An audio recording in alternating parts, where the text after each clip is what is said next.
Genesis 37, 1 through 4. Jacob lived in the land where his father had stayed.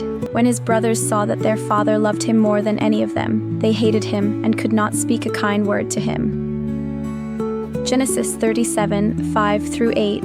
Joseph had a dream, and when he told it to his brothers, they hated him all the more. He said to them, "Listen to this dream I had.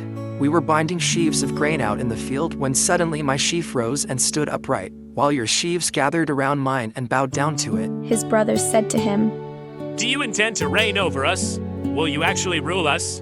And they hated him all the more because of his dream and what he had said. Genesis 37, 9 through 11. Then he had another dream, and he told it to his brothers. "Listen," he said, "I had another dream. And this time the sun and moon and 11 stars were bowing down to me." When he told his father as well as his brothers, his father rebuked him and said, "What is this dream you had?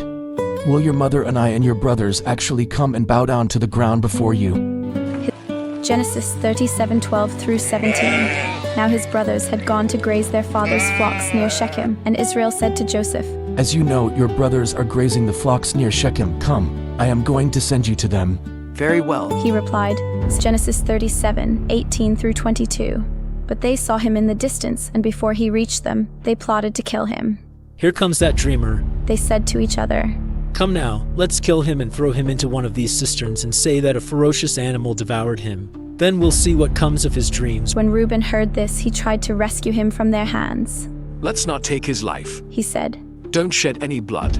Throw him into the cistern here in the wilderness, but don't lay a hand on him." Reuben said this to rescue him from them and take him back to his father. Genesis 37, 23 through 25.